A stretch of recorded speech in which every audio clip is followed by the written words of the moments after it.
Exodus chapter 22, verses 29 through 30.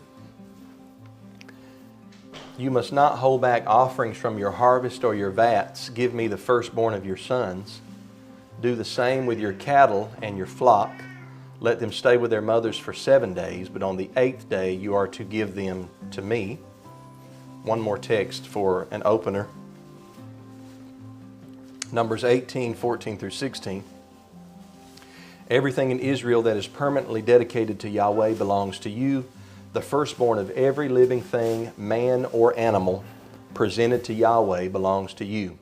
But you must certainly redeem the firstborn of man and redeem the firstborn of an unclean animal. You will pay the redemption price for a month-old male according to your valuation, 5 shekels of silver by the standard sanctuary shekel, which is 20 gerahs. May Yahweh bless His word to our hearts today. Today what we're going to do is wrap up our study on the offering of the first fruits and the firstborns to Yahweh. And we're going to look at the redemption price that's mentioned in Numbers 18 verse 16, 5 shekels of silver. And we're going to also look at the 8th day mentioned in Exodus 22 verse 30. It is certainly enjoyable to study the Torah of Yahweh. But it is not always easy to understand ancient commandments. It's not. Keeping them once you understand them is not a burden. But sometimes we're so far removed from ancient ways that it's difficult to understand ancient ways. It makes me think of Proverbs 25 verse 2. It is the glory of Elohim to conceal a thing, but the honor of kings is to search out a matter. Sometimes things are concealed from us only because we live so far away from the days of Prophet Moshe. It can be frustrating. I've been there before, scratching my head at my study desk, wondering, what does this mean? How am I going to explain this to the congregation? That's my job, so I feel inadequate when I don't quite understand. It gets frustrating, but we press on with our investigation. If we do not lose hope, over years of study and restudy, we will grasp better what Yahweh's will is on any matter in His book. I want to begin today with a question that I received after last week's lesson, and that is, it was asked if I believe that the 5 silver shekels was the redemption price for a firstborn male son instead of a flock animal. And my answer is that, if I wasn't clear enough last week, sometimes we're not clear when we speak, but my answer is that I can see it both ways. And for now, my understanding is that either redemption is permissible. In reading that text from Numbers 18:16 that we read a moment ago, 5 shekels of silver is definitely specified. But catch this. 5 shekels isn't just specified for redeeming a firstborn son. It's also specified in Numbers 18 for redeeming a firstborn unclean animal. Both are specified for the firstborn son and the unclean animal. Now, I point this out because back in the initial instructions for redeeming the firstborn, the redemption price for a donkey, which is an unclean animal, is a flock animal, which is a sheep or a goat. Let's look at it again. Exodus 13, 12 through 13. You are to present to Yahweh every firstborn male of the womb. All firstborn offspring of the livestock you own that are males will be Yahweh's. You must redeem every firstborn of a donkey with a flock animal. But if you do not redeem it, break its neck. However, you must redeem every firstborn among your sons. So the redemption of a firstborn son is mentioned right along here with the redemption of an unclean animal. And there's nothing in this text in Exodus 13 that states or insinuates that the price for redemption is different, whether it's an unclean animal or a firstborn son human. Only a flock animal, which would be a clean animal, a sheep or a goat, is specified.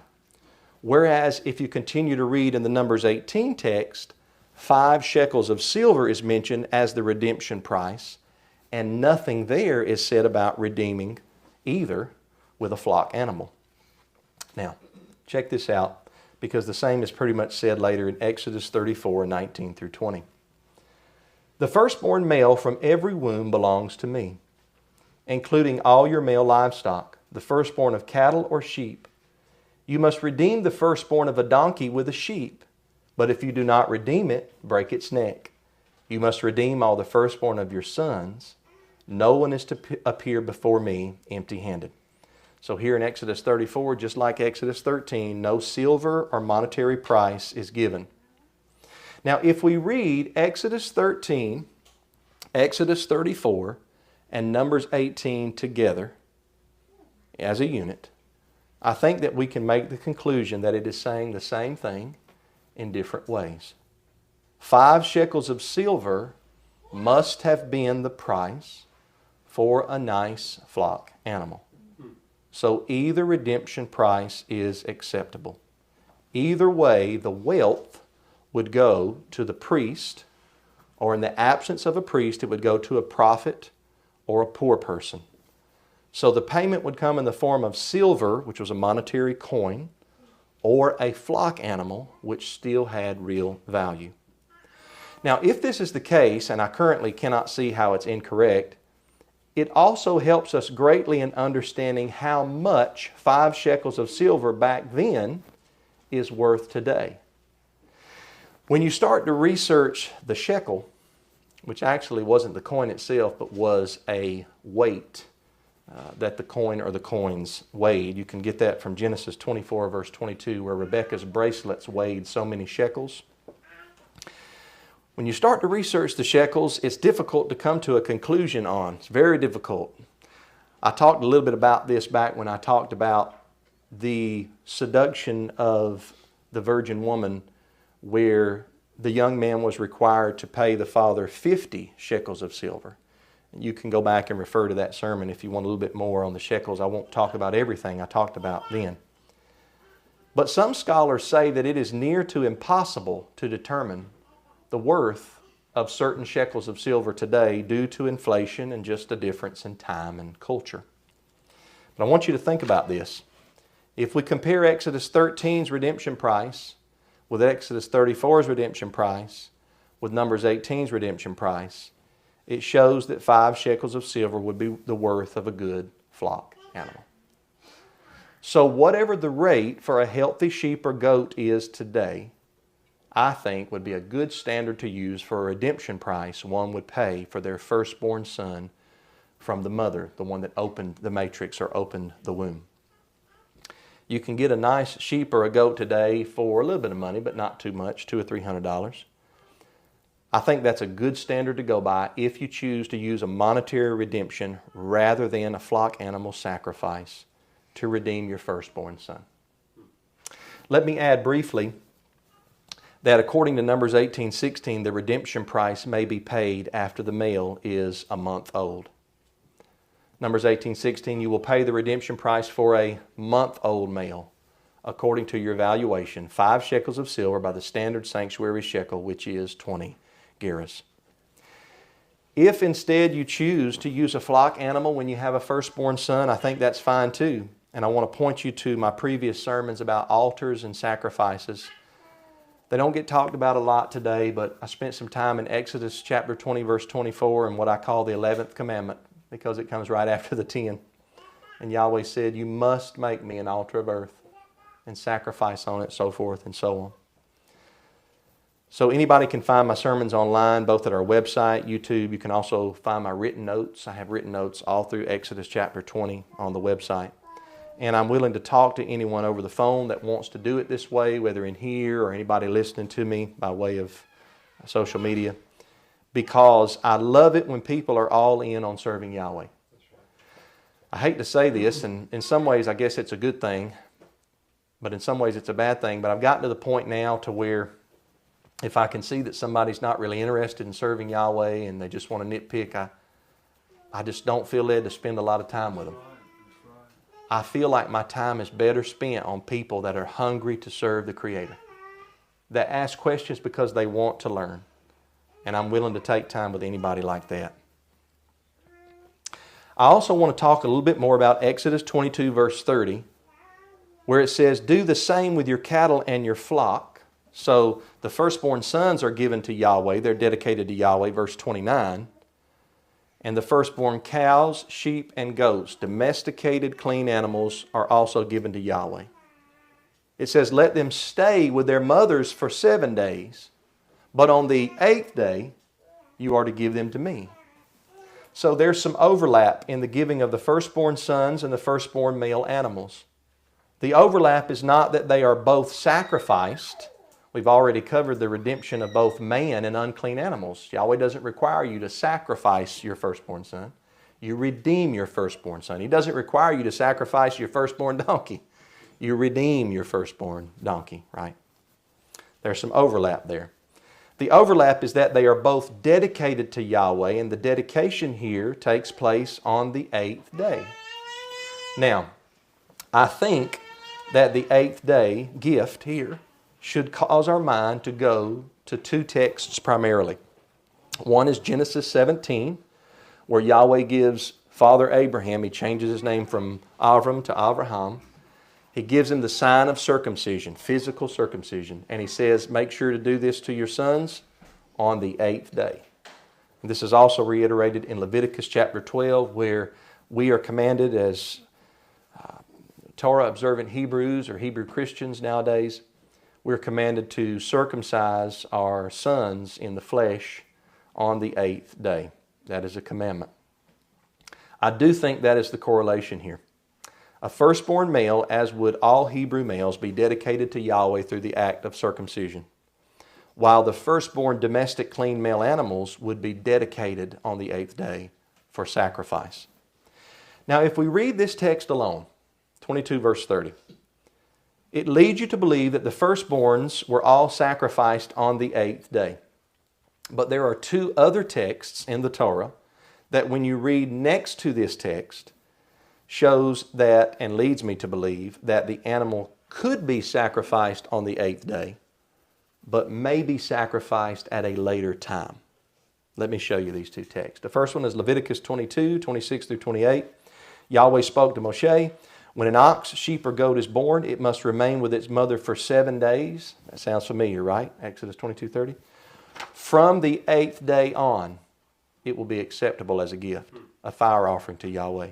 But you are not to slaughter an animal from the herd or flock on the same day as its young.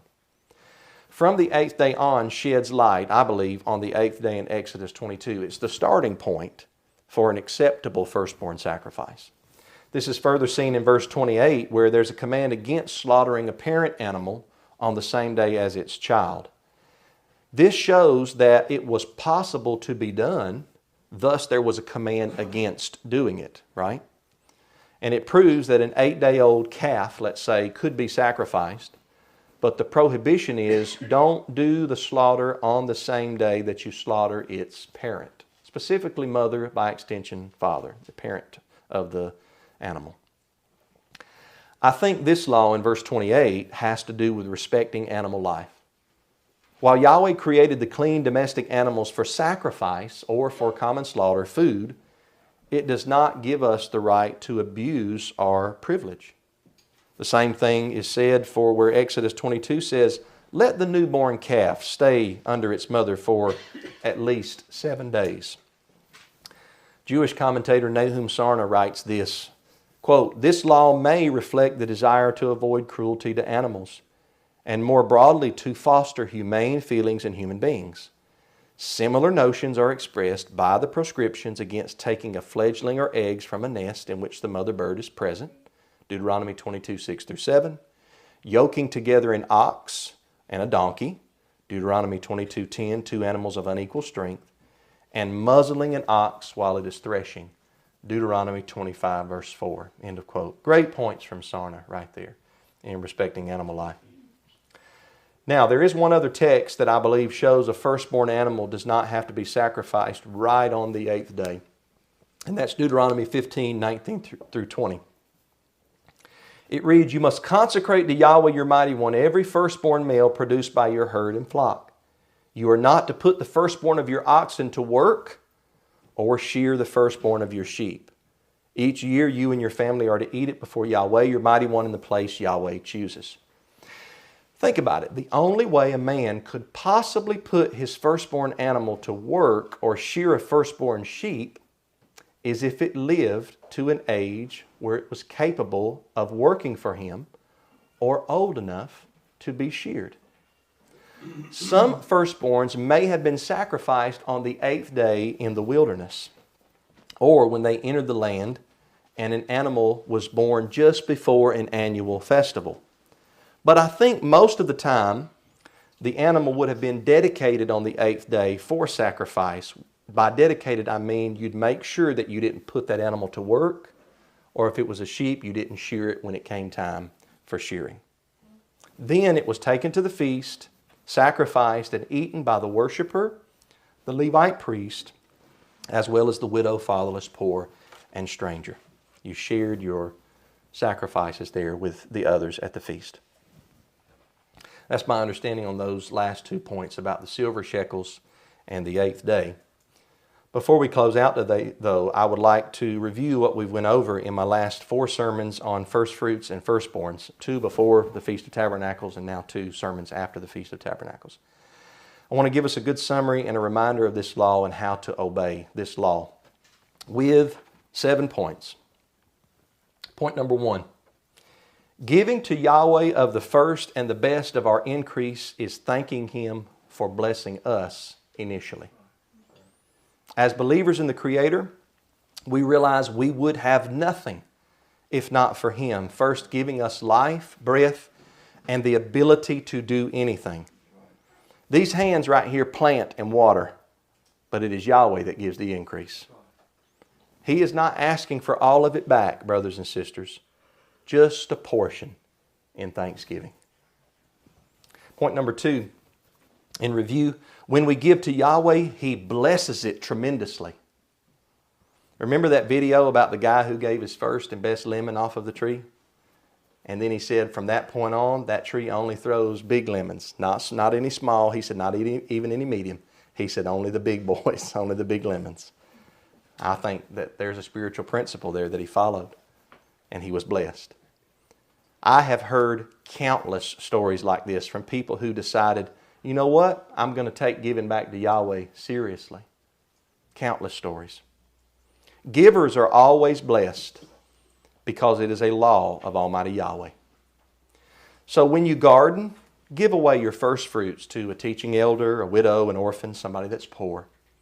But even in our non-gardening work, the spiritual principle of giving first fruits can be done by maybe giving away your first paycheck or some portion thereof.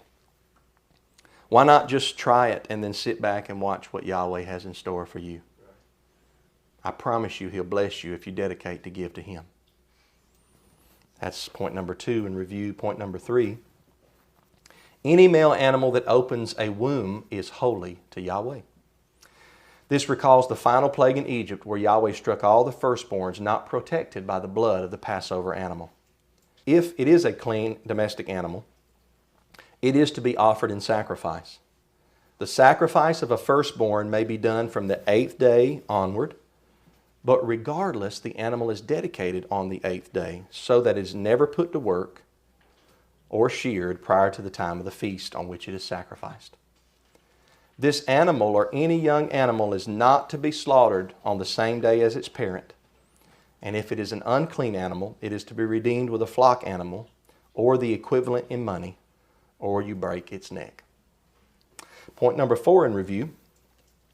There is such a thing as a firstborn male from the father. If you remember, that was part 2, I guess, in this series right here.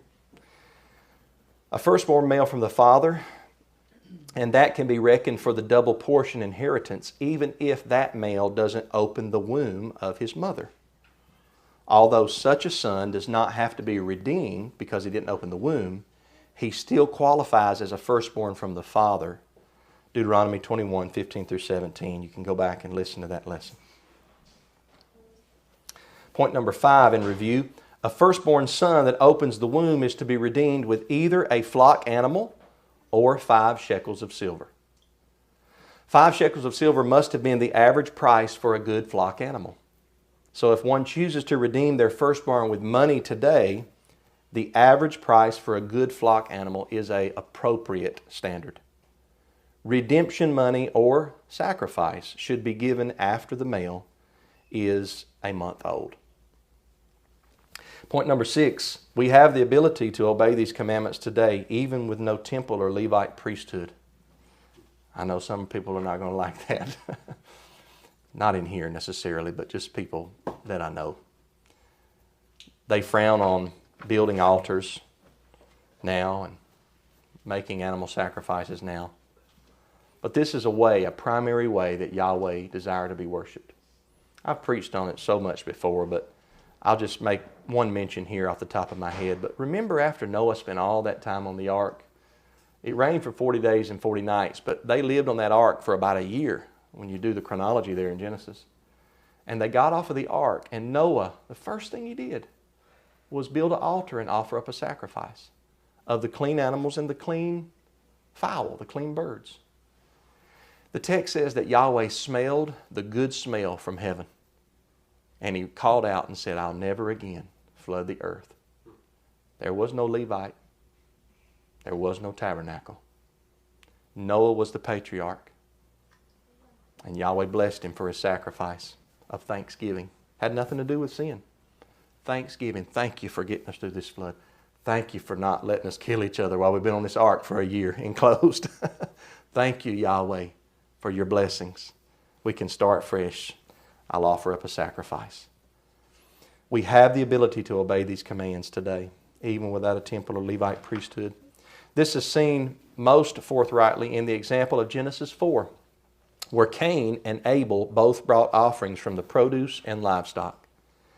Cain's offering would have been accepted had he brought the first and the best. Remember, he was downcast.